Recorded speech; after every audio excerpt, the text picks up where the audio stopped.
उसने घेतलेले पैसे आणि त्याच्या व्याजासाठी तगादा लावत जबरदस्तीनं वेश्या व्यवसायास प्रवृत्त केल्याची घटना घडली होती। या गुन्ह्यातील मुख्य सूत्रधार सर्जेराव कुंभार याला इचलकरंजीतील शिवाजीनगर पोलिसांनी अटक केली। कुंभार याला न्यायालयानं 1 दिवस पोलीस कोठडी सुनावली आहे। इचलकरंजीतील पीडित महिलेच्या पतीचा अपघात झाल्यानं तिनं रुईतील उज्ज्वला दोरुगडे हिच्याकडून 7,000 रुपये उसने घेतले होते। पीडित महिलेनं घेतलेली रक्कम मुदतीत परत करूनही उज्ज्वलानं तिच्याकडे व्याजासाठी तगादा लावला होता।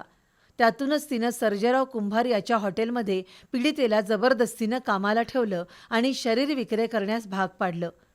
प्रकरणी तिघांच्या विरोधात गुन्हा दाखल आहे। या गुन्ह्यातील फरार मुख्य सूत्रधार सर्जेराव कुंभार यांना अटकपूर्व जामिनासाठी केलेला अर्ज न्यायालयानं फेटाळलाय।